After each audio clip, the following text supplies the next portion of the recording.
2026-19 to rezone 391 Glen Springs Road 3-33-00-063.01 from MFR multiple family residence to C1 transitional commercial.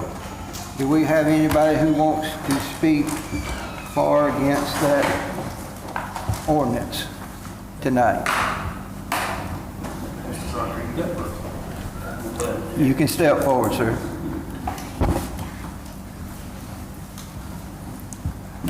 I'm Willie Crocker. I live at 390 Glen Springs Road. I'm not against going to the C1. I'm not against that. I've just got a question about. Can you pull the mic a little closer, please? Sorry. Yeah, just so we can hear you. Thank you. I just got a question. I have the old section where this is concerned, and the new section where y'all made some changes. And I was looking at it, and each time y'all made a change in each section, you'd say all remaining permitted uses shall remain unchanged.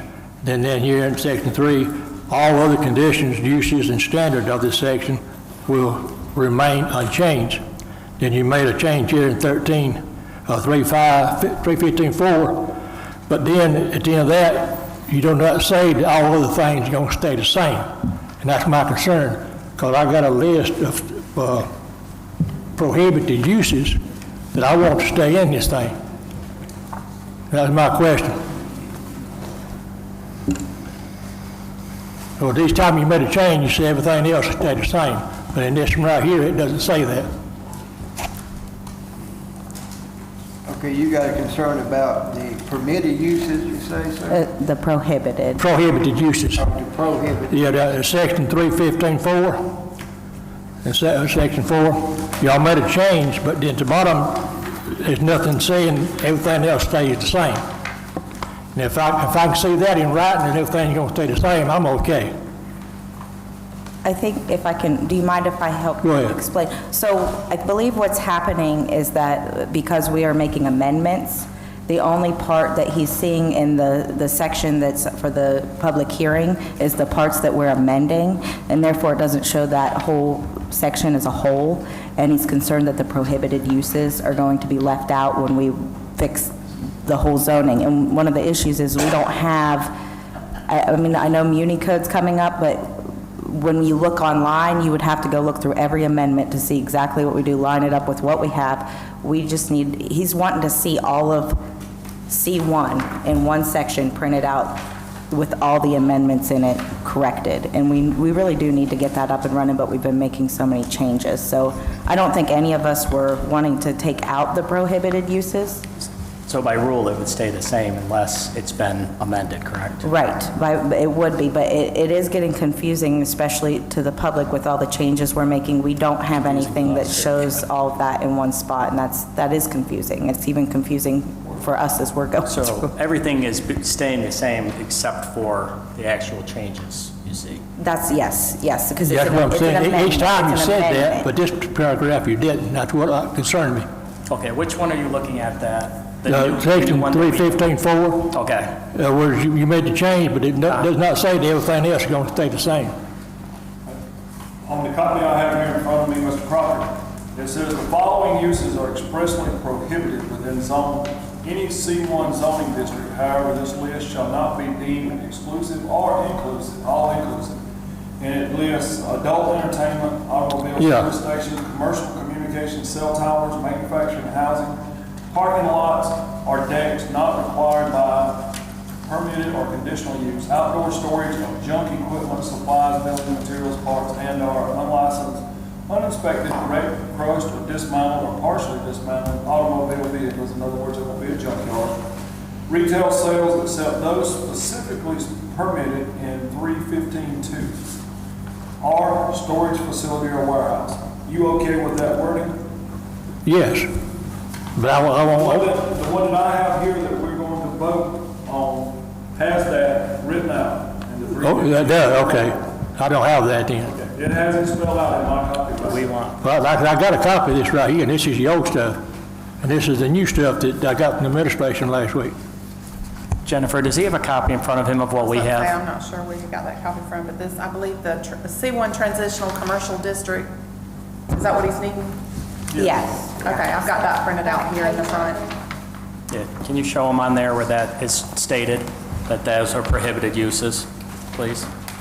On the backside On the of backside. 315. That's what I got.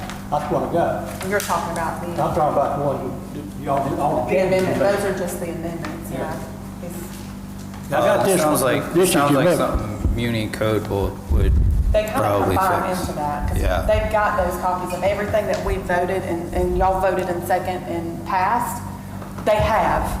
We've sent Okay. those into Muni Code. So it just has to go through the Muni Code process, whatever that is, and it'll be a lot clearer. Okay. But those are prohibited still. Yeah, So all that's still gonna be in there Make then? sure that Yes. stays in. Absolutely. Okay.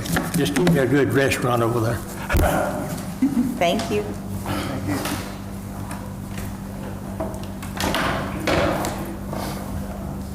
Is Star not here tonight?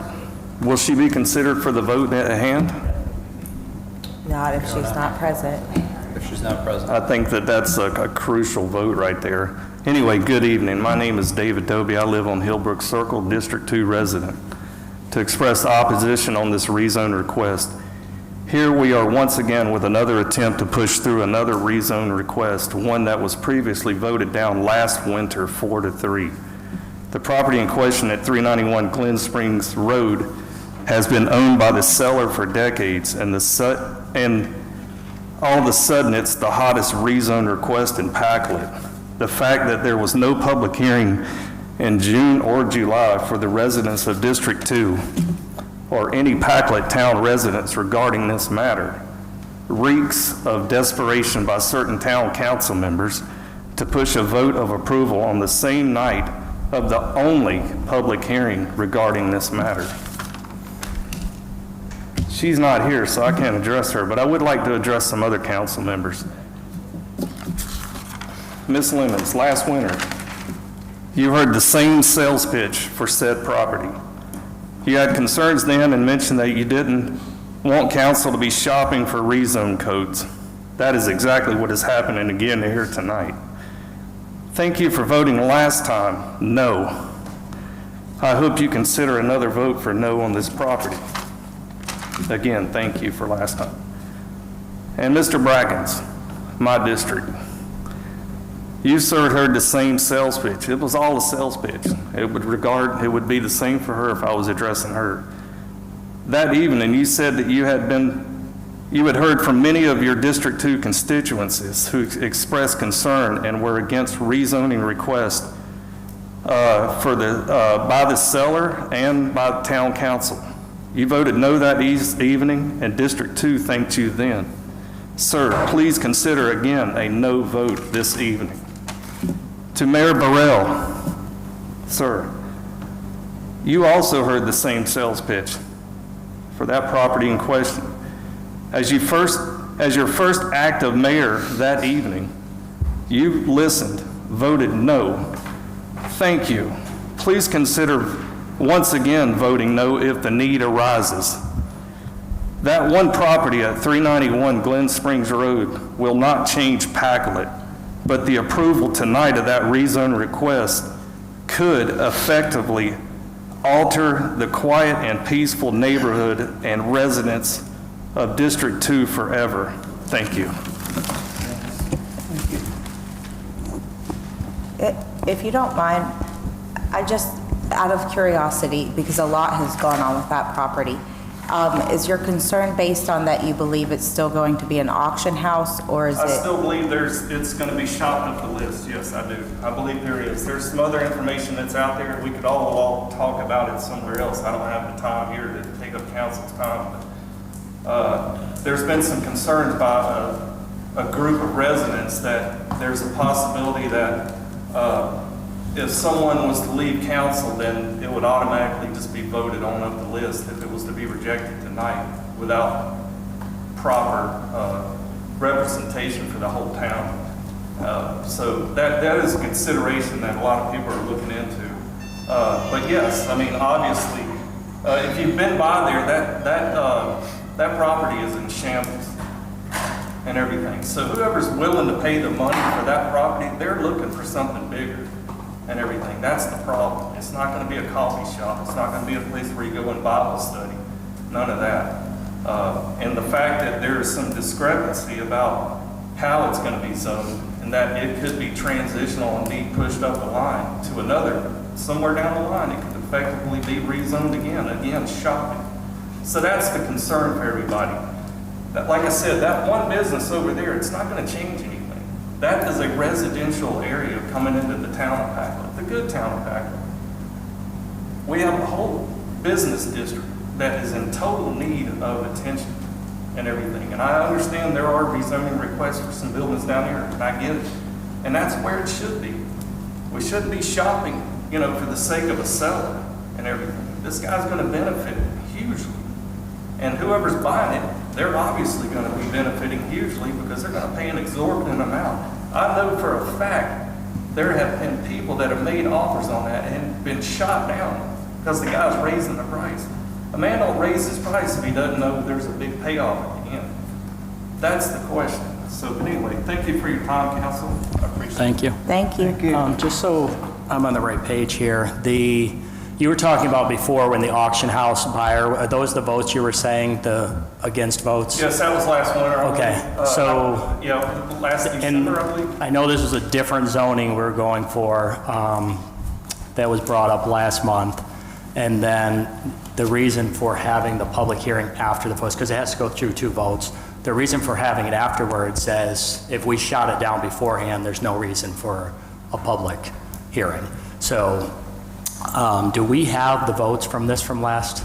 I'm sure that we do, yes. And also it went through the planning commission, and It did. I know the planning commission also does their due diligence, and we were going, it got approved there. We're going on taking that into our consideration also, but it was a different zone. It's not the same zoning that they originally wanted. It's still being rezoned for something, and that's Absolutely. that's the sketchy part of it. But all. there's a lot- But why was there consideration from planning commission to okay it before to y'all for consideration, but there never was a public hearing? You guys again came at the end of July, am I wrong? And had some kind of thing, first reading. No, you're Now not. here we stand No, tonight. this That's is the correct. public hearing. This is the Right. public hearing. No, but 2 he is months correct. later, We have after it was flip-flopped brought our before the public public. hearings. I mean, the public hasn't had time to react. We had better turnout last time because people were available. They had time to react to the notification. And don't even get us started about notification. These poor residents that live right in the face of this, I mean, they're staring right at this. They're the only ones that get a consideration letter, and like the people living behind them, the people down the street, the people that have to run up Glen Springs Road. None of us, they're ill-informed and everything. There's no reaction from the public. This is quite honestly depressing to look at. We're neighbors and everything. And I know another gentleman would be here tonight, but he has other commitments and stuff. And, but we just, it's summertime. There's distractions around everywhere. People are on vacation. There's people I know personally down my street that are really ill that can't make it. But the fact that planning commission said it was okay to go ahead and talk to you guys, send it on up to y'all, and the fact that 2 months have gone by and everything, and now we're here at the doorstep of a very important vote on said property. And that's the concern, that there just wasn't enough time in the busiest season of the year, we know this, for people to react and maybe express their concerns. So I'm trying to speak on behalf of the people around me, Mr. Crocker, and my neighbors, and things like that. That one place is not going to it's not going to change the world. The district of Packlet is the main street, is Pine Street. That's where business needs to be centralized. That's where those buildings are. We need to work towards that. Quit worrying about decrepit buildings that a guy after 2 years, he's realized it's a boat anchor around his neck. He's looking to cash out by whatever means. It's not a hard thing to think about. But I hope that you all consider at the bottom of your heart, not only the residents of District 2, but your fellow residents of Packlet, because we all have to pass each other. We all have to see each other, live among each other. That's all we're asking. just some consideration. I actually have that question as well as to why council is now holding public hearings on rezoning when we started with planning commission, which means that we've changed that, and I'm not sure how that got changed or why. So that is confusing, and I do support what he's saying about that. Why did we do that? Anybody know? I don't, but it still had, What's your question? Change what? Why did we move public hearings to council instead of letting the planning commission do it? Because for the longest time, planning commission, that was the precedence. They were the ones holding the public hearings for the rezoning. I'm pretty sure they did they not? Yeah, but now we're holding it. Why? We both held it, the more the better. You have to. And this is a second reading. I mean, this was advertised on the agenda last month. So the planning commission also held a public I hearing? believe so. So this is Okay. now the second public hearing. Okay. See, Yeah. that- I don't know what's shady. I'm I not don't saying understand the shady, shade. I just don't understand, because before, we didn't hold the public hearing with council, planning commission did the public hearing, now we're holding them. I just don't know why we did that. but it's possibly both are doing it. And that's I believe great, both. and that's great if that's the way it's going, but that is confusing, and I can see how that's confusing. Can I ask one more question? Why was there not a hearing in July, whole month of July? They can't use the holiday as an excuse. We didn't have a meeting. Yeah. We didn't have a meeting in July. I know, July. But why wouldn't you have that? We never do. We just take that Really? month Okay, off. It's enlightening. Thank you. That that- hearing, or that, town council meeting was held the last week in June because of the. Yeah, I understand that, and it was, yes. Yeah. And there was a first reading on that. Now we stand at the doorstep of a second reading, the night of the only public hearing regarding, seriously regarding this. No, this is the second, You this is can't the just- second you public can't hearing. play chess pieces with people's lives and hearings and stuff like that. You have to give them time to react. That's all we're requesting. Thank Was- you. Okay. Thank you. Was there a One more public, comment? I mean, I get no complaint. I talked to a construction outfit about 2 weeks ago up in Craw. They put in houses that first did. And I asked him about if they consider coming back to building houses. He said, we'd be more than glad to. But he said, right now, we're over a year behind on building houses. So if that particular group comes in here, it would be a year and a half probably before they could get down here to build houses. But people would like to come to Patrick to build houses. And that's what we really do want. We'd like to have some new houses or residential. That was our goal. Yeah, I don't think that's an And- issue. and like I say, people will be glad to come, but this outfit here, they're a year and a half behind. They got houses they gonna put up everywhere. So I don't think there's no search party trying to find a company to build houses. It's something strange. thank you. I think the issue here that you're concerned with is the public hearing being tonight. It sounds like that's Jennifer, can you check, was the planning commission, did they have a public hearing on this? Yeah. That's what I'm trying to looking, I'm find- looking at their agendas too. Let's see. You'll I'm have, thinking they would have had to. You'll I think have Mr. Crocker a was there. roundabout when that meeting was? Yeah, what's that? That would Do be, y'all have a roundabout month when it that was? would be June, because it would come before, it would have come before our June 26th. It was, I think it was the June meeting. And they would have had to do a clear. But I mean, I was kind of confused about that myself. But if they're both being, it's being I done. was here at you, but it was not a public hearing. It wasn't a public It was hearing. not, but they asked me what I thought about the restaurant and all. I got no problem with the restaurant. I always wanted to eat, don't be open all night, drinking beer and stuff like that. Basically going out and eating with your family. I'm all for something like that.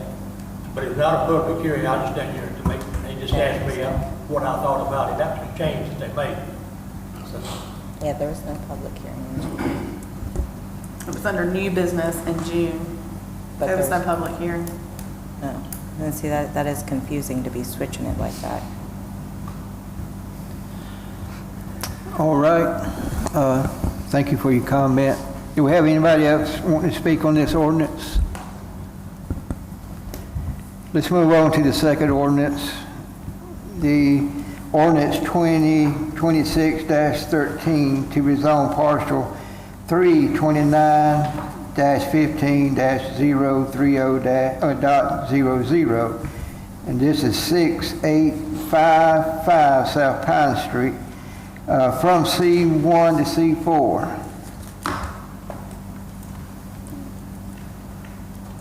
I want to make sure I got the right location. This is the old Robinette Hardware Store. Yes. Yes. If there's no one to speak, we'll move on to the Community Block Grant. We have a speaker on that to close this grant out. Good evening. My name is Travis Hatcher with the Appalachian Council of Governments. We did the administration part for the CDBG grant for the drainage study. Requirement for that grant is that we hold a public hearing to get public comments concerning that grant. So that's the reason I'm here. If you guys have any questions about the grant, I believe GMC was here in June and they presented the final document on the drainage study. But this is for the grant itself, so. So we got a grant to pay for the stormwater plan? Because that was previous, I was on council in January. So this is the grant that paid for the stormwater master plan? Right, there actually was two grants. There was a community development block grant, which was a $50,000 grant, and then there was a rural infrastructure grant, which was $28,250, I think. And then the town put in $25,000. So total, it was $106,420 for it. Okay. So And then this is closing out both grants or just the one? the rural infrastructure grant has been closed out. This is for the CDBG grant, so. Thank you. All right, thank you. So, if anyone has any questions or comments, we turned this into the South Carolina Department of Commerce. Okay. Thank you. Thank you, sir. Thanks, y'all. Have a good evening. Thank you. If there's no any other comment on that, we'll close the public hearing. At this time, do I have a motion to close public hearing? Motion to close public hearing. All in favor? Yeah, I got a second. All in favor? Okay, so be it. Yep. Ready? Let's call tonight's meeting to order. Let's stand for the invocation of prayer. Heavenly Father, we thank you for this day. We thank you for allowing us to be here. And God, we pray for the ones that's not here. Heavenly Father, we pray that we make the right decisions for our town. We follow your direction and we seek your guidance. In your name we do pray. Amen. Amen. Let's pledge allegiance. I pledge Allegiance to the flag of the United States of America and to the republic for which it stands, one nation, under God, indivisible, with liberty and justice for all. Thank you.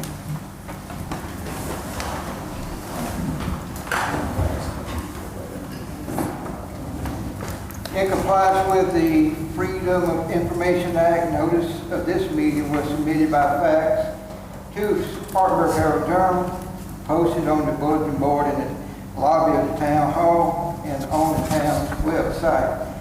And now we'll go to item 5. I would like to add an amendment to provide funding for the street lamp. We can add Second. that to the agenda. Second. I have a motion and a second. Do we have a vote of all in favor of that? And do we have any Yes. against? Okay. I also would like to make an amendment. Could we Can I just add ask one second who voted for that? I didn't see a couple of hands. I think everybody. It's a yay. Everybody It's a voted yay. and Miss April opposed. No, you didn't. Okay, I'm sorry. Yes. I'd also just like to add an amendment, just to have a quick discussion about the email from Chief Hawes, just so we have an action plan kind of going forward on that one. I'll second. All in favor? Any against to that? Just clarify what Yeah, part of clarify. the, what are we actually discussing? I'd just like to discuss the door and the police car, the doors in the police car that he's asking about. Not necessarily make a decision, just talk about it.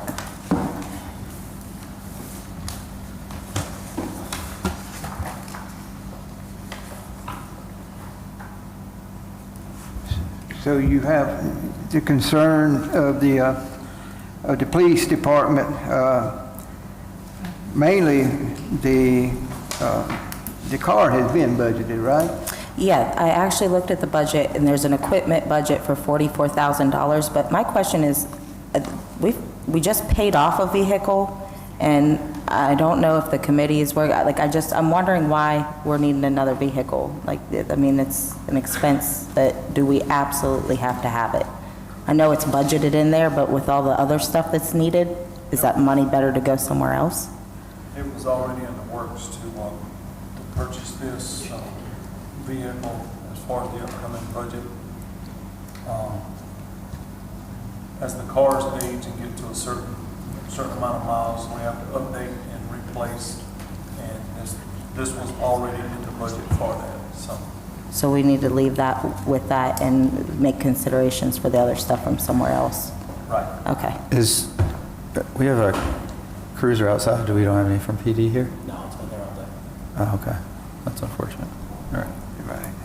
Yeah, because it is budgeted, there is a budget line for it for sure, it's in there. I just don't, like I said, I'm not up on it, and I know there's a lot of other requests of things.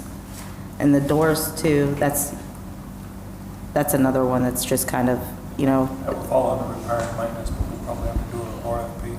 That probably doesn't require a vote unless it's over 3,000. I hope we can fix a door for less than 3,000. That would just be a maintenance item. If you were to say, I mean, do we have to hire somebody for it? Do we have to put the RFP out, or if there's somebody that can fix that door? Yeah, over a certain limit. At 3,000, anything below 3,000, our purchasing agent, which we don't have right now, can just get 3 bids. Well, and then go highest. if you have someone willing to do the work and we just buy the material, can we do that? Someone willing, like a That's- volunteer, you mean? Yes. Well, if there's a volunteer, we don't need to do a vote, I don't think. Again, it's just maintenance. But As long as the chief is satisfied they're qualified, be my only concern. okay, well, then I'll discuss that with I you. don't think we need a vote unless we're changing something about the town or spending taxpayer dollars. That's my understanding. Well, that's what I'm saying, we don't even know how much these doors would cost, right? Does anyone know exactly what's wrong with them, or if we even need to have a quote put out, or what? Well, I was hoping someone from PD would be here to have the details. Like, all I saw was that email. I don't know if it's a latch that needs to be replaced or the whole door, or we don't know. They just had someone out changing locks or fixing the locks the other day, so I'm not sure what that was, you might want to just ask them. I would say if the chief wants to get his own quotes and then is made Yeah. aware that we have, I guess, a volunteer or someone, then Right. if he's satisfied. Now, if he does not find it in a price range, then we'd have to vote on Right. something, I think. Right. I think. But that seems like a maintenance item. The other item, the RFP for remodeling, that's definitely a long conversation. Yeah, that one's, yes, that's a whole nother, I just want to, the doors itself, I don't, for security reasons, those need to be, make sure they're fixed. But, okay, that was I just didn't know exactly what. Any other question or discussion of that? Let's move to item 5 now, the presentation. We have with us Miss Ann Hewler, South Carolina Forest Commission, and urban forest specialist. Hey, hello. Hey. Can people hear me without this? Make sure you talk it, we record. Oh, you record, oh, that's why, okay, all right. Yes, my name is Ann Heiler. I work for the South Carolina Forestry Commission. I am their new urban forestry specialist for the Piedmont region. I just came up in April from the PD area. So I am reaching out to all my cities. I pretty much cold called the last time, just walked in, because nobody knows my email. So nobody's really responding. So I just come in and I startle the clerks and surprise people. So You brought prizes. I bring bribes, I do. It's one way. So I come because the South Carolina Forestry Commission, every year that we're able to, we offer grants to cities. All of our grant monies come from the U.S. Forest Service. When they have a big budget, we have big grants. When they have a tiny budget, we get tiny to no grants. So this is the flyer for the 2025 grants we offered. We offer them in the fall when we have money. So on the back in the microscopic print are all the grants we offered. I will not go through all of them. I will say that 4 of them were absolutely free to cities. You guys don't do the work. The money goes to the Green Infrastructure Center, GIC, which is a nonprofit out of Virginia. They work with us in the Forestry Commission implementing our grants. So the monies would go to them. They just hand cities the results. You guys just sit in front of a computer for 1 hour a month for 1 to 3 months, and that's it. So of the ones that were free, it's the first one, the tree canopy cover map, which is exactly that. It is a lot more. I don't know if we have time to go into it. The ecosystems benefits modeling, which is the numbers they get from the tree canopy map saying how much storm water is taken out of the ground, pollution out of the air, electricity savings, etc. Then you get to the tree codes audit, and that is your tree ordinances. You would send your ordinances to the Green Infrastructure Center. They would provide you suggestions. Now, these would be suggestions that aren't for Charleston or New York City, they're for you, all right? This is very much tailored to a city because all ordinances are tailored to every single city. And the 4th one is the tree planting plan. They did not put them in the row down here, and that's exactly what that is. So if you were planning on planting trees at a school or a park or along your streets, GIC would give you a tree planting plan. It would not be surveyor grade, but they would provide a list of species, spacings, and all of that. I can also assist with that outside of a grant. I do a lot of walk and talk with cities. I'm a certified arborist. I did tree planting in the city of Columbia as their reforestation program coordinator. So I can assist with tree species and site planting and all of that. I come free. I'm a state employee. So there is that. So those are the 4 that are free. The city Forestry Commission generally likes cities to go for the tree canopy cover map first, because that tells you the percentage of the coverage of your trees, 37%, 43%. Like this, it gives you tree planting spaces on it. So it gives you areas where you plant. It gives you other maps for heat indexes, income, watersheds, everything else. And software so you can determine the cost for maintaining the coverage you have or for increasing it on that. So that's the tree canopy cover that. They normally like people to start with that.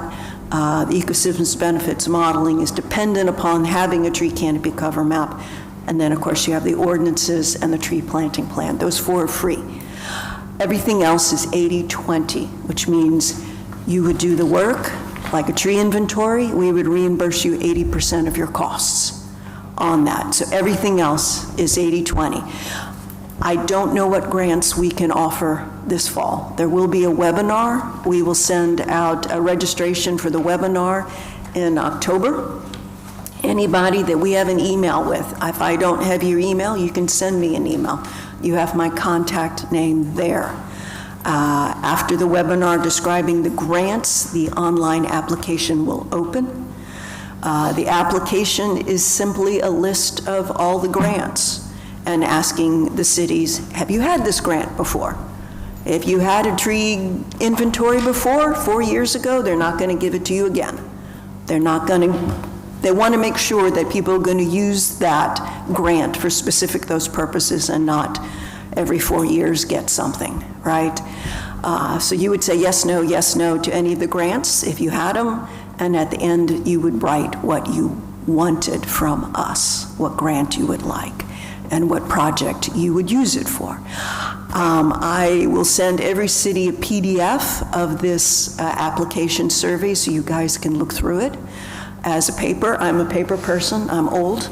I have a large fire pile on my desk, so this is what I like. So I will contact every city and talk you through and see what you want and why you want it, and hopefully you guys can get a grant from us on that. So that's in October and November on that. Again, I do not know what grants we can offer. There may be some, they may be different, but I hear that we will offer some grants. The U.S. Forest Service budget was proposed to be reduced 65-75%. So I don't know if that goes through somewhere between now and then, whether we can offer you anything. I do have a question about your grant process, because a Yes. lot of our forest area is, if the town has it, we're leasing the land. We don't own the land. Yeah. So does that create an obstacle with grants? The grants are for cities generally with their public trees. So the trees that you guys are actually responsible for.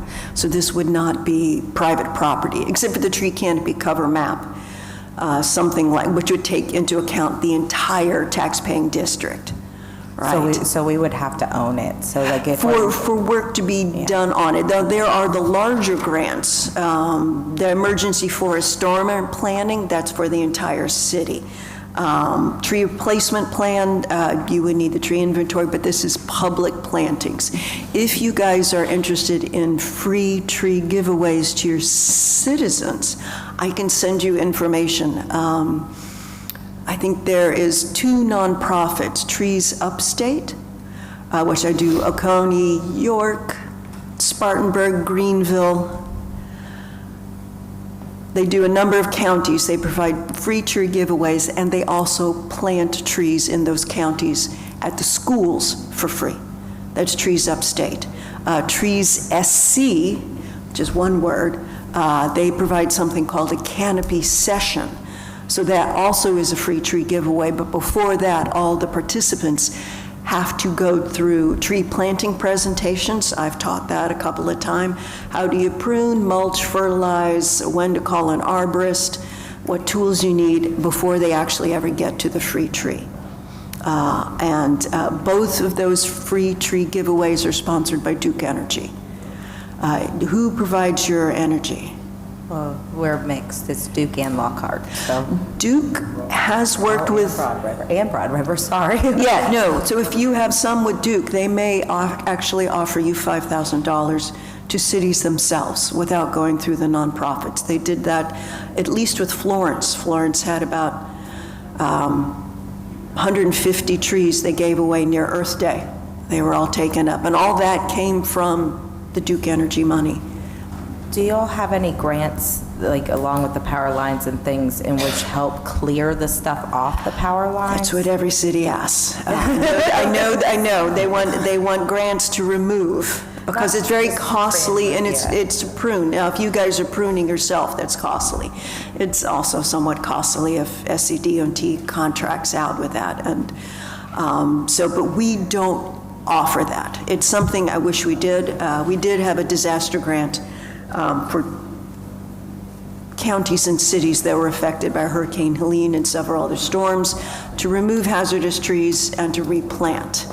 As I'm new, I don't know if that got sent to you guys. It had been a while since the emails were updated. So, but you guys are now on mine. I definitely have Mayor Burrell's email. So anybody wants to send me their email to get on these lists, please do. Contact and all of that. But if anybody wants information about these nonprofits and about Joey Reynolds from Duke Energy, that you may be able to get free tree giveaways from her, I will happily send you this information. Tree giveaways are great for Arbor Day, they're great for Earth Day.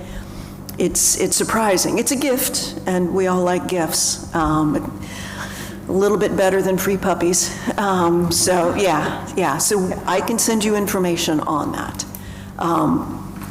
And any questions on the grants, especially around the time in October, you guys are 15 minutes away from my office. I can run up here, talk it to you, walk through it, and do that. So this is I'd love for you guys to get a grant from us. So, and I know I'm taking a very long time. I know there was mention of Tree City, USA, and I think, Mayor Burrell, you got the one application in 2006. Yes. for Tree City USA. Arbor Day Foundation sent me the copy of that. So if you guys are interested in becoming a Tree City USA, I can assist with that. If you have a public tree ordinance, you're most of the way there. That's one of the main issues of becoming a Tree City, is you need a public tree ordinance.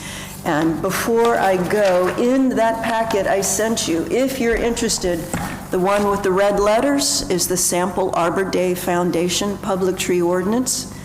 They want you to copy this, cross T's, dotted I's, plagiarize to the period and the commas. They want this. And if you get the one behind it, it's Briarcliff Acres, which is a town of about 500 or so individuals right on the coast. And if you look at them, you will see a remarkable similarity.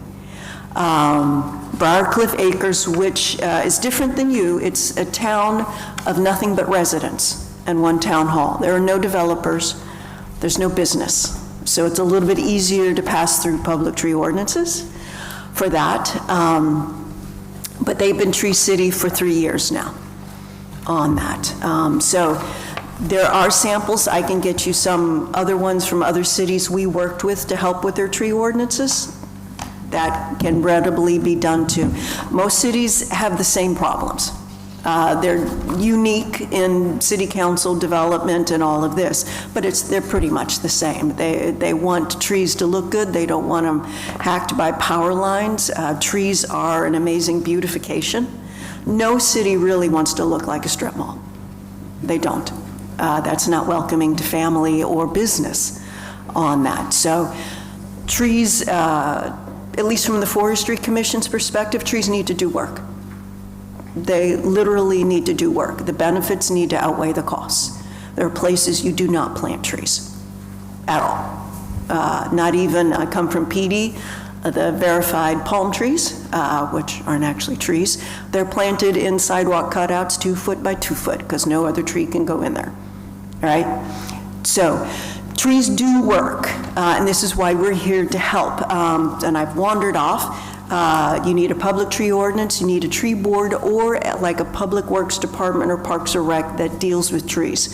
Arbor Day Foundation just wants to know a city has a group or people that actually deals with trees. If you don't have a public works department that does this, then you need a tree board.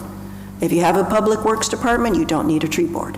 That's all Arbor Day Foundation wants. So that was on the first standard here, a tree board or department that deals with trees. Public tree ordinance, you spend more, the third one is you spend more than $2 per capita on any tree-related issues. You buy a chainsaw, you buy goggles, helmet, personal protective equipment, you send crew out for training. People donate trees to you, the cost of the trees. If you use a cherry picker, that pretty much, if you've got a cherry picker, that clears you for the rest of your life because they're expensive. If the county loans you a cherry picker, the cost of that. And that's this right here. Just tells you everything you can use to the $2 per capita. I come from the PD. Does anybody know the little town of Patrick? Little town of Patrick. 270 people. Not 70,000, just 270. It's Mayor Rosalie Privet. Most of the time she's been maintaining Tree City USA for 18 years. Small town, they spend probably about $8 because they have to contract out, right? You contract out for tree removal, $1,000, $2,000, $3,000. You're pretty much covered, right? So those are the three, and the other thing is that Mayor Burrell will declare a day to be Arbor Day. That is your power, that's the proclamation. Yeah. This is what you do. Any day can be declared Arbor Day, 365 days a year. South Carolina generally has the first Friday in December, which is around December 3rd or 4th. Nationwide, it's the third Friday in April, which is normally right next to Earth Day. So you declare a day to be Arbor Day, a picture of the proclamation that you sign and read out. A media event of an Arbor Day. The little town of Patrick just meets at a children's playground next to the railroad tracks. About 6 people come. They read off the names of everybody who's died in the little town. and they plant a dogwood, and they're done. So this doesn't have to be a big thing. A lot of them plant trees at schools or parks or something like that. So it can be something small and quiet. You don't need a parade. If you want a parade, that would be great. But yes, so you have the 4 standards there. If you want me, I can send you also information. I know your city manager, your town manager, got most of this information. I don't know if that was forwarded out. If not, I can resend everything to you. Want me to do that? Okay. I will resend it to you about our website where the grants will be posted, where you get to register for the webinar and then register for the application on that. And the Tree City USA stuff, anything with free tree giveaways, I will send that to you. That is that on a personal note. For cities who do not have an urban forester, I can step in at times. I can write free basic tree inspections, no force of law, but I have no skin in the game. Also, I can tell you what I see and what I recommend. No arborist can guarantee anything unless the tree is tipping over at that moment, but I can at least tell you what I see and what I think on that. And that comes free for city trees. I cannot write up basic tree inspections for private property. I can come talk to homeowners about their trees anytime. I've done that in Campobello, I've done that in Ruby, I've done that in a number of areas. People are worried about their trees and I can meet them there. But because it's private property, I can't take away private business. But I can talk trees till they run indoors. So, yeah. So I can do this, walk and talk at town, any trees you're worried about or any tree planting you'd like to have. Also SCDOT regulations. I don't know if you guys also contact SC 811 anytime you put a shovel in the ground, especially for trees. That is the law. So, all right, I definitely have one well past. You guys are late and ready to go. But contact information. I will send you all the information that I can think of that I just spoke about. Offer my services, and you can send questions anytime. If I don't know the answers, I can find the smart people who do. Okay? Okay. All right. We appreciate it. Thank you, Ann. All right. Thank you very all right. much. Thank you. Item number 6, do we have any citizen comments tonight?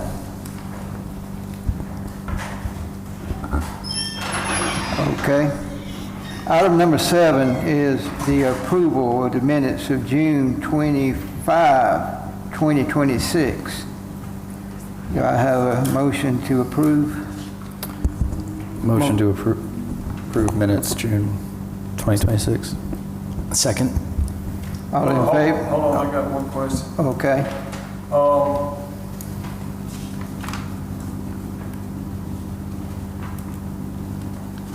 Never mind. We'll answer this. All in favor? Any opposed? So be it. Item number 8, can I have a motion that we leave public session to go into executive session? Motion to enter executive session. A second. All in favor? Let's enter in executive session. Motion to return to open session. All in favor? Any opposed? Thank you. The item number 9 is the town administrator. I want council to, take time to look over our reports. We do have many things going on there, and stay up on it. If anybody have any discussion on any of the town activities in town administrator report? I'm actually kind of surprised by how many different things we have going on there. Like, is there anything that anybody saw that you think that we don't need to let drop through? I mean, there's a lot of things that I mean, the $5,000, it looks like, did we lose that $40,000? That would be really nice to have that. Does anybody know about that stuff? These It are was all on items the- we should add to the agenda for next month if there's something that you want to pursue. I know there's things on here that I do, but Do you know if we lost that 40 though? Like, does anybody know that? Like, it says that it, it's unclear. We have a lot of things that were kind of okay. dropped. We have a lot of phone calls that we need to make and get in contact with people and see where we actually stand on things. Well, how do we want to handle that too? Because I don't mind making phone calls, but we don't all need to be calling the same people at the same time. Correct. How are we going to delegate that out and whatnot? I think if there's Just send something an that you email. want to do, say, hey, I would like to take care of this, and take care of it.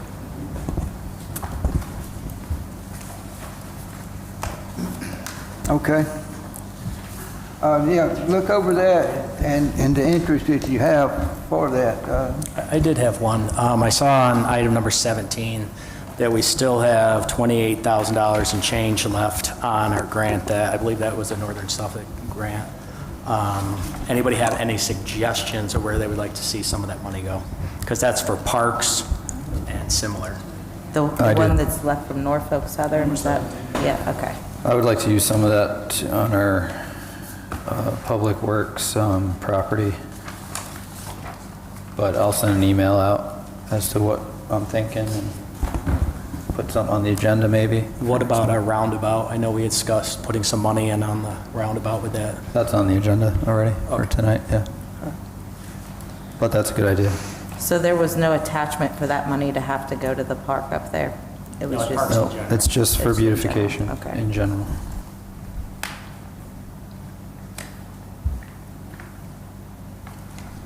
There's two of the big items that we will be looking forward to. Some of the forgiveness of the grant. Hopefully that'll take place when the budget's passed over the cloth room. That's been a thorn in Packlet's side for a while. So hopefully that's going to be taken care of Do here we know- shortly. Did they pass the state budget? Because according to his report, the aging grant was approved on the budget, but have they passed the state budget? Last time I checked, it wasn't passed, but I hadn't checked in a day or so. But it was, like, that was on there? It was still in there, the last communication we had with Mr. Moss. And are you going to continue talking with Mr. Abbott about the part for the county?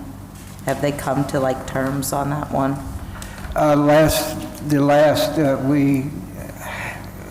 They just wanted to know the timeline that we have with Mr. Lyles to get that building fixed. Is that the grant you're talking about? Yeah, that's the one that's for Lyles, because that money's set aside. But I'm talking about, so there was the Department of Aging, and then there was a part for the county too that I can't Yeah, remember. the county, they still hadn't got back with us on a decision.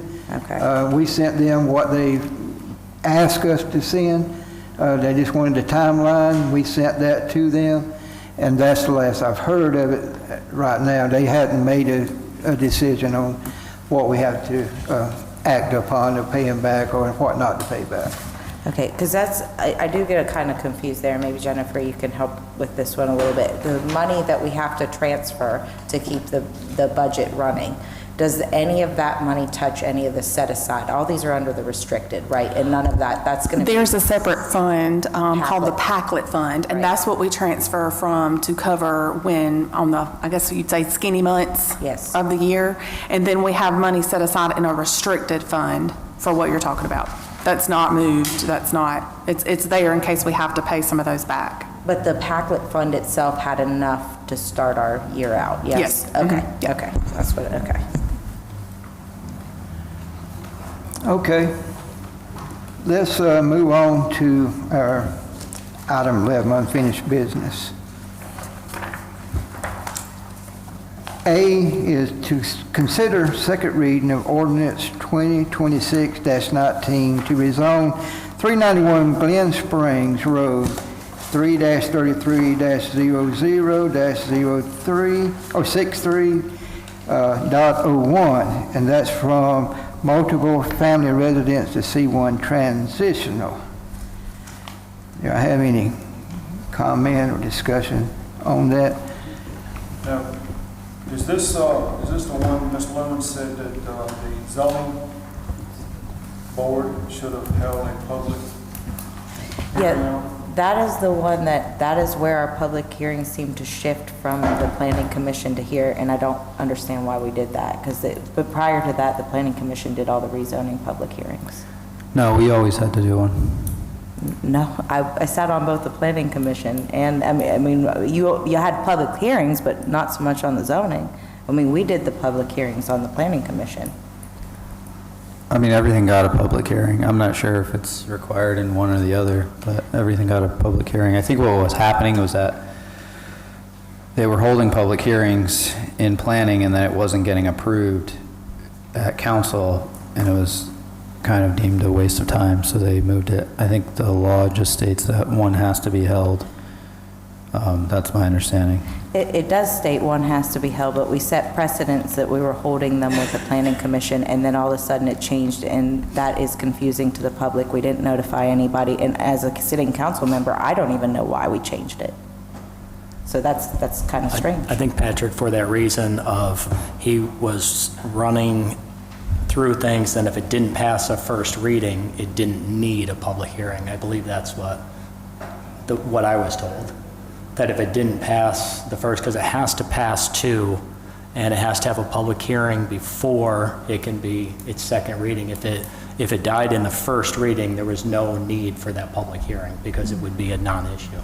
Well, I understand that if council But I think that doesn't was the pass it, reason, but and that's why we can set precedents of how we want to do it from the future. Yeah, I think it was working well with letting the planning commission do it because they were taking the time to really talk to the citizens and work with them, and that's where you're going to get your I'm most fine with that. feedback.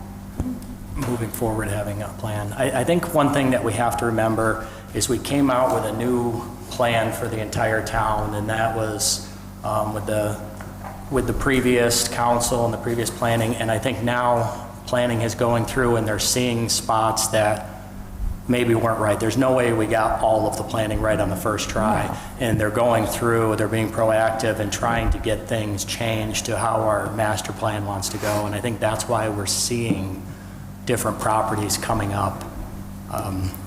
We just have to understand that this is going to be a lot more public hearings for maybe one zoning. They may hold one, and then we change something or reject it, and then they have to hold another one, and then another one until something comes to council that council likes. Oh, so does this go back to the fact that we couldn't just change C2 to C4? Okay, so let's go back to the Robinette hardware. So what happened with that was that the planning commission recommended C2. They did say that and recommended that. But then when it came to the council meeting, you had talked to Dillinger and he had wanted to change it to C4. But regardless, Can we hold that, Ms. Lemons? Can we hold that? Yeah. Let's do A, because that's B. Let's get through A. Yeah, I voted against this ordinance last time, and I'm going to make a statement that I see the people who don't want it, and I do see if it goes to C1, we're here 6 months from now going from C1 to whatever, C4, C3. It's a continual thing, and I think the people showed up and they made their voice clear. And I stand with the citizens, just me. But that's my opinion on the matter. So any other discussion on this? So to be fair, we've got one person here that's fine with it and one that's not. So it's pretty split. Now, if I do want to be sensitive to people, I didn't understand entirely the gentleman's concerns about moving things, it wasn't clear, but I do want everyone to feel like we're being transparent. I think we have. We're 3 months into this. The reason it was changed is that the public clearly didn't want an auction house. So we went back and said, okay, obviously we want to help the property owner. We want him to be able to sell his property. We want him to make money on his property. We should want that for every resident. So we found something we thought was a lower use. That's why it came back. It was a negotiation or trying to be sensitive to those that live in the neighborhood. And I thought we had come to a compromise. Again, this guy's stuck with this building that's boarded up. That's like an eyesore you see as you come into the town. Now, if the public felt like they needed more time, that's fine. We could table this for a month, but I still think that the property needs to be made usable for what it should be. I don't think it should be residential. It's zoned. On that note of residential, is everyone aware that the residential does allow businesses? Our single-family residential, multifamily any kind of residential actually does allow some form of businesses that would be comparable with the business area. So it's not that a business can't go in that multifamily residential, it's just the scale of business. And I think that's where the conflict is coming in. And do we know, has this man had offers for things and maybe it wasn't what he wants? Well, we know he's had offers because we shot him down, but we've retailored the C1 to work for that property. They actually changed the entire, or not the entire, but portions of C1 zoning so that it could actually accommodate this business and make everyone happy, or at least that was the thought up till tonight. C1 was, I think they eliminated, what'd they eliminate? I think it was restaurants became a conditional use in C1, and I believe that retail space is not allowed. That's why it went from C2 to C1, because C2 allows the retail space, C1 does not. I think you're right. I think restaurant went from permitted to conditional, so the BZA would have to, sign off on that. But we've made C1 such a low impact for this specific reason. They went through months of doing this. Really, I honestly am kind of confused as to why we have a C1 when C1 and the residential allowances are not really that different. Well, because residential still allows even fewer. C1 is like, again, transitional, supposed to be between. I think the property owner has it listed as a commercial property, correct? No, it's residential. Yeah, we changed it to residential. Yeah, we changed it to residential. It used to be commercial. Well, It he used to be also commercial and requested, residential. that owner requested for the multifamily. He asked for that when we were doing the zoning ordinance. So he did ask for it to be that. Okay.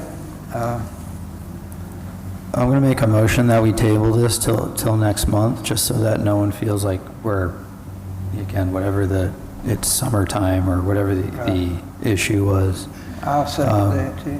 Yeah, I second that. All in favor of tabling it? All right, none against. That's good. Item B, and this is considered a second reading, ordinance 2026-13, to rezone partial 3-29-15-030.00. This is 6855 South Pine Street from C1 to C4. Motion to approve on second reading, ordinance 2026-13. Second. All in favor? Okay, I'm sorry, discussion? You said to wait till we got to this one, so I just want to clarify something about this one. So when we change, even as council, we do have the authority to pass a different thing. However, regardless of who's holding the public hearing, whether it's the planning commission or if it's us, the recommendation still has to go through the planning commission. So like this had to go back to the planning commission regardless. Then just having the public hearing, that's what I'm saying, I think it makes more sense. Because that gives the time, they have the time to talk with, they're taking the time to talk with. Because if we would have not sent that back, that's a state law. State law says you have to have a But recommendation. you caught that, and we Right. went and took it back. Right, Yes. but that's what, that's what we were having a discussion about, the public hearing, and that's my thoughts behind it, is so that we don't just overturn a recommendation without following procedures. Well, you do realize then they will not be able to address the people that actually make the final decision. They won't be able to address council, they'll just be addressing planning, which does not actually make the decision. Now, I think that takes power both from council and from the residents. They're talking to a planning board, a middleman, that does not actually make the final vote. So they will lose that ability if council does not hold the public hearing. Yeah, but the issue I have with that is that council seems to be more on a time limit than the planning commission does, and there's still a citizen's comment, so that would allow them still time to comment on it in citizen's comment and address us about any issues they have for it. So it's not that they don't have the ability to do that, and I would rather, because there's a lot of times where I feel rushed when I try to speak because a lot of people are in a hurry to get out. I understand, we're on a time limit. The planning commission doesn't do that to people. They're never rushing to get out the door, so that's just my opinion. One thought on this is, I keep hearing brought up that we don't want to restrict property owners, and, property owners request certain things. We can't do that, and every time somebody wants to do something with their property, say no. Right, nobody's saying no. The planning commission actually recommended this by a 5-1 vote or 4-1 vote, so Well, I think they it's- didn't say no. I think he's referring to the previous item, which, is valid. Anyway, that's all. I just wanted to say that I think that the process should go back to the planning commission. So I have a motion and a second. All in favor? Any against? Okay. We're moving right along to item C, and that's discussed regarding the decoration of the traffic circle. So I put this back on here. There was a little misunderstanding and uproar last month. I was asking for the town to earmark a few bucks for this, but I found donors and volunteers that are willing to do this for free. I just want to make sure council and the public knows we're not moving the horse, A, and B, as long as everyone's okay with a tree, we're just going to start simple with some vegetation. I know April wasn't excited about that, but that's why we're open for discussion right now. As long as it don't conflict with DOT. It does not. Yeah. Is everyone okay with starting with a tree, and if we end up with a grander scheme in the future, obviously, I think it's a good idea. we can. Yeah, I'm on board. I don't think it requires a vote, because I'm not requesting any money for this project. I just want to If somebody does want to donate, do you have, who should they talk to? Do you have somebody that's, like, if they're like, hey, I'd love to donate some flowers or something? me, because I I just brought it don't up, want to or see a tree there. I just don't want to see a tree there. are you leaning towards nothing there, or just something else? Flowers maybe, but I don't want anything that's going to grow. You're going to eventually have to cut it down. So why even start? Why even put it there? We like growing things, don't we? I agree with April on this Yeah, one. But there not are there. certain trees that don't grow so tall, so big. It's still going to have to be cut down eventually. I mean, we could put Well, in like a it'll- dwarf species. It'll have to be replaced, but if we're maintaining things like we should, then, Yeah. I have like a dwarf Japanese maple that doesn't, there's species that don't get very large. well, the idea was the town tree, to promote the town tree. I wish Ann was still here, she would probably, Do you, does it come in a dwarf species? not that I know of. The height's not the issue, it's the the Right, girth. yeah, I mean, dwarf species still don't get as wide as around the trunk. I think we, And see what you're gonna be. Yeah, yeah, Yeah. let's do that. That'd be a good start. yeah. So we don't like the height? I mean, if she recommends something, do we have to come back here? I think if you are doing it with your volunteers and she recommends, I'm fine with just letting it die. I tried. I'm trying to promote the town tree and, you know, put it in a place of prominence, but I don't want to, I didn't realize there would be such strong opinions on this one. So I'm willing to let that die. Let's move on. And it's not only that, to me, it's gonna be the maintenance of it. If you put something there, I mean, we already have public works doing, that's just another thing that's gonna have to be maintained. They can just go down there now and cut the grass and be done. I mean, that's just my opinion. I'm just one person. And then I'm thinking about visually, I know when I'm going around the traffic, I wanna be able to see straight through. I don't want anything blocking my vision. I mean, that's just me. Okay, I'm willing to okay. let it go. We're moving on to new business.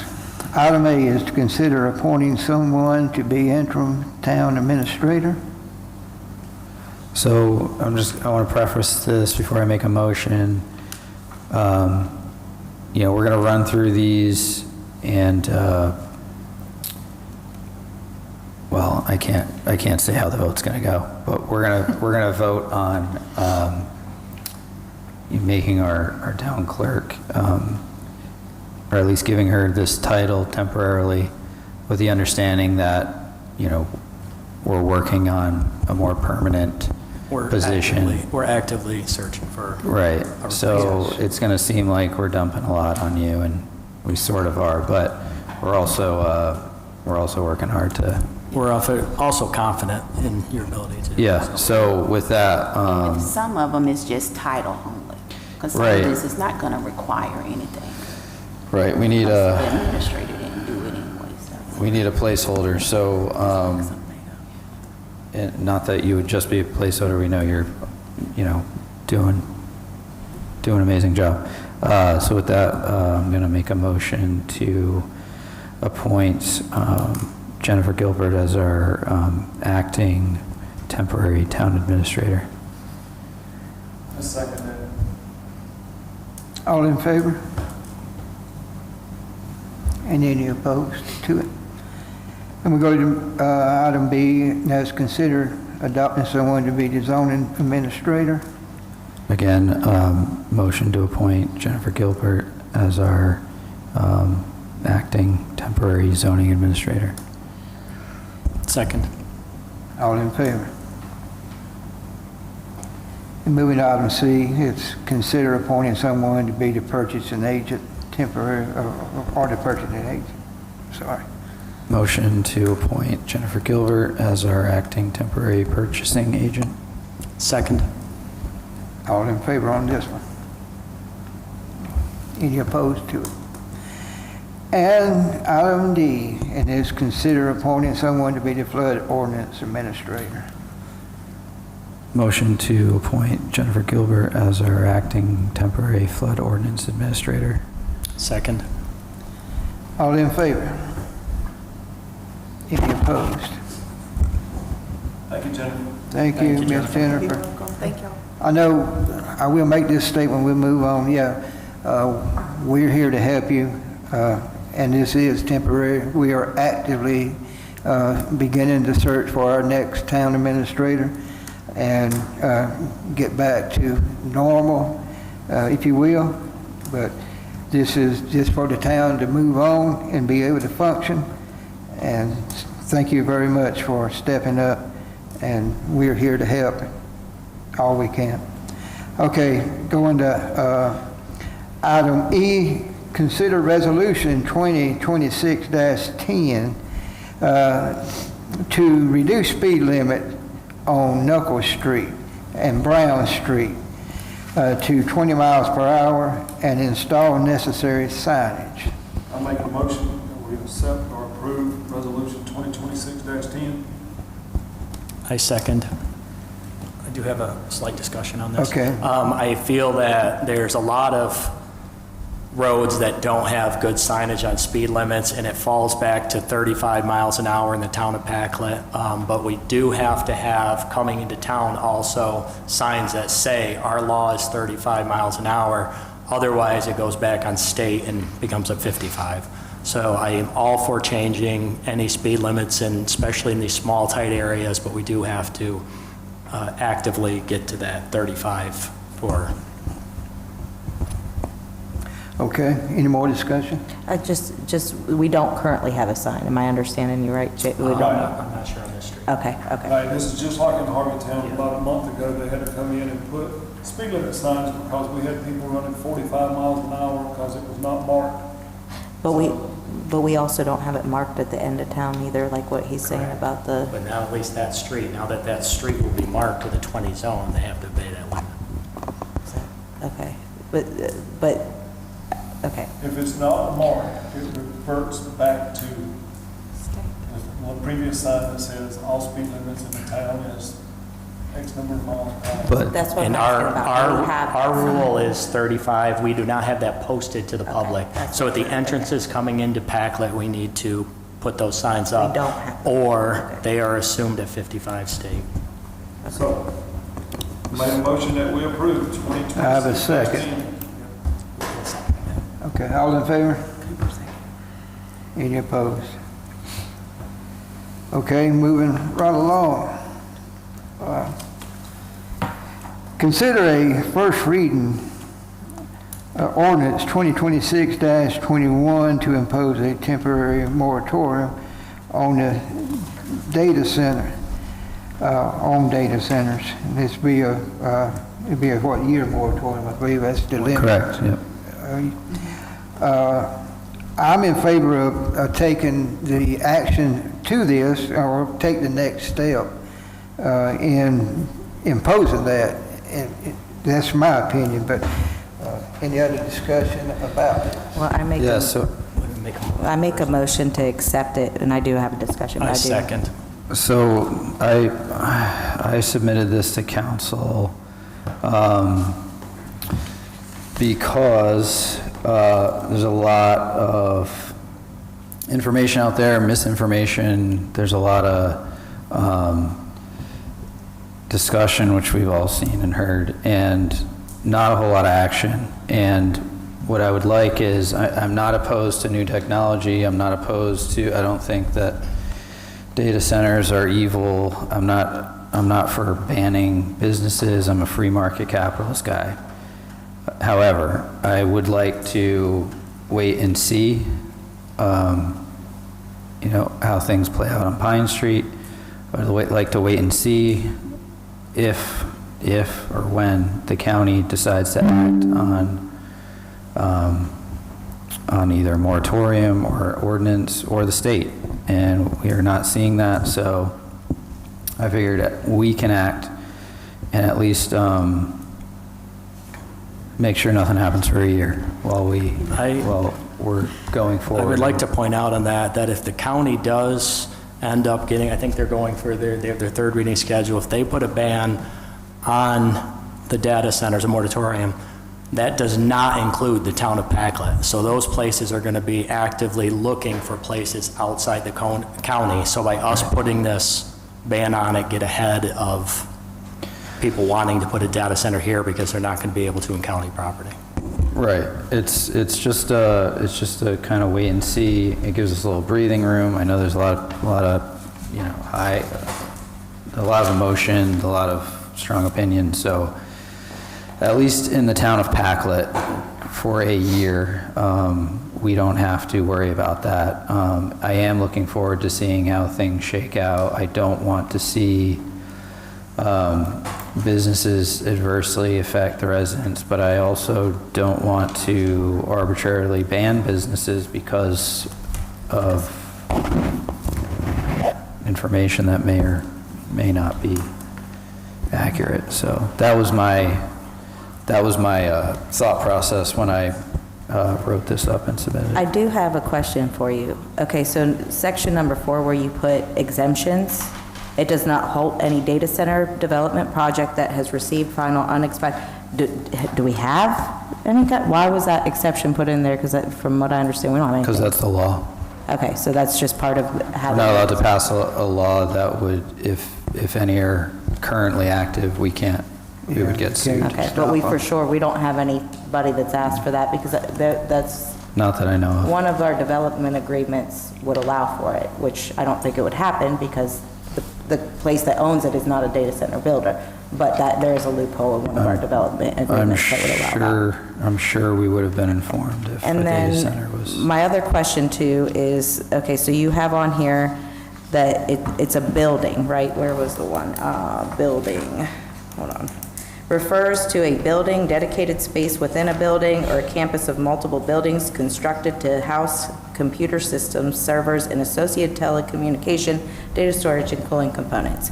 And I'm with you on not overly regulating. So my question with that, with the building and stuff, is it implied, because they have such things as nodes, I don't know if y'all are familiar with this, in which they have a pilot right now, certain residential homes are allowing, they're taking it in, it's covering their utility costs, and they can actually put the data center within their home. And we have to keep in mind that a lot of tech was built in people's garages. So is this saying that in a home, is a building going to refer to residential building?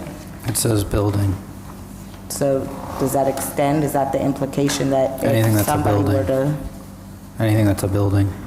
Okay, because that's something that I would hate to, I don't like to encroach on people's personal property rights like that. If they want, You're saying you would like it to be allowed in residential?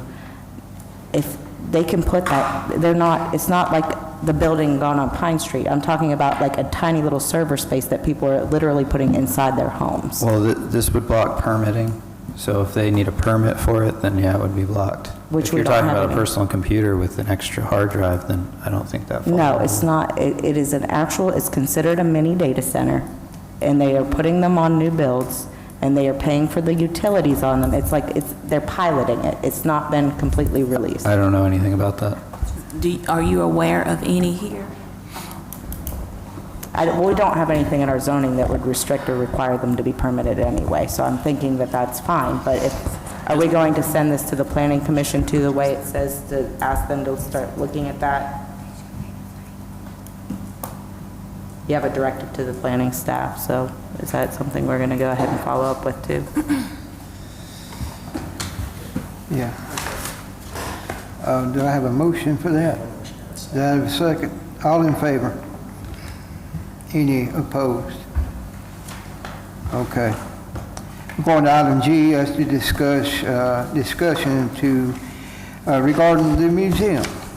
Okay, so the museum is not able for people to go through it right now. It's been neglected. I would like to bring some of the cases up here. I measured things out. This wall here will take 2 cases. We can put a couple of cases over here. And I would like to change some of this stuff so the public can actually see it during the day. Something we could also have open up during our festivals and all that. And change it with the seasons. If it's baseball season, we bring the baseball stuff and just have it active. It's been, for 2 years that I've been here, it has been just sitting in the basement untouched. And that doesn't do anybody any good. It doesn't do Packlet's history any good, and to have it up here and a rotating so somebody come in and see it and reminisce about it. I would like to take the lead on this and start doing it and getting things done. I accept help from volunteers, from the public, from any panel, from any council, anybody that wants to help. I think it's I will great. say that we do get calls at Town Hall wanting to go down to the museum. So it would be really something interesting for people that even just pass through to be able to just come in this building. Because And- like they go downstairs and it has I think currently it has a sign that says to call for entry. And we have people call and want to go down there. So it'd be kind of cool to have it up here where they could just come walk through. And we can't let anybody down there right now. No, It's not a absolutely not. situation, a safety issue. So I think it needs to be up here in the public. Yeah, I'm fully for this. I think as museums unfortunately become less and less of an attraction, a lot of towns, not just towns, organizations are kind of finding unique ways to bring the museum to where people go, and kind of putting it in their path.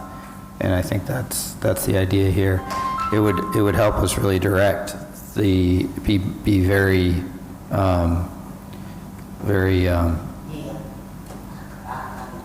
very specific about our decor, and it would give us a lot of options. It would keep things fresh, rotating, and I think when we do that, we should maybe revisit some of the things we have here and whether we need them. Yeah, I was going to add to that. There are some things that need to be gone through.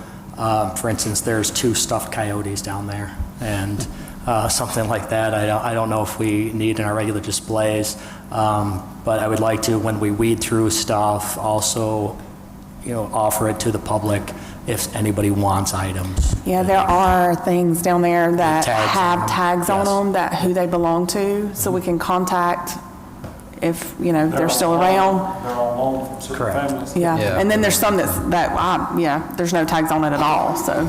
So this is something that the history committee tackled like years ago, and then just as that committee kind of dwindled, we dropped. So I'm glad that Jamie's picking this up. And if anybody would like to help or volunteer, just contact Town Hall, and they can give you my number. Any other discussion on this one? Is this a vote that you want to have some authority? We just trust you that you're going to curate this properly? I'm gonna try. Okay. We're gonna be more progress than where we're at now. Okay, you talked about amending the ordinance, the agenda for the lights. Okay, so I have, the one street light that's out here on the bridge has been out for quite some time. We tracked down where it is, and they have an open invoice since January. I negotiated that they are going to deliver it next week free of charge, and then we have contacts for our electrician to put it in. Basically, what I need is to ask council to get the money. It's $5,022 with tax to pay this invoice that was never taken care of for the light. I make a motion, we pay that. I second the motion. Any discussion? All in favor? Any against? So be it. Ms. Green, you have anything? No, sir. Thomas? I felt like I did, but I slipped my mind. Jamie? I actually have 2 things. Thank you again, Jennifer. Also, many of us up here, we attend training and workshops and meetings. Some of us, I am new at this, I'm trying to learn all I can, but one of the things we do attend regularly is the Spartanburg County Municipal Association. There's a few of us that attend that. Basically, local municipalities in Spartanburg, and we can network and get ideas what other people are doing. And I'd like to congratulate our Councilman Williams, will be appointed the president for the next year. Thank you. Thank you. Congratulations. Mr. Brackens? I'm good. Ms. Lemons? I don't have nothing. Can we bring this meeting to a close? I have a motion. Make a motion, we adjourn. Second. All in favor? We are closed.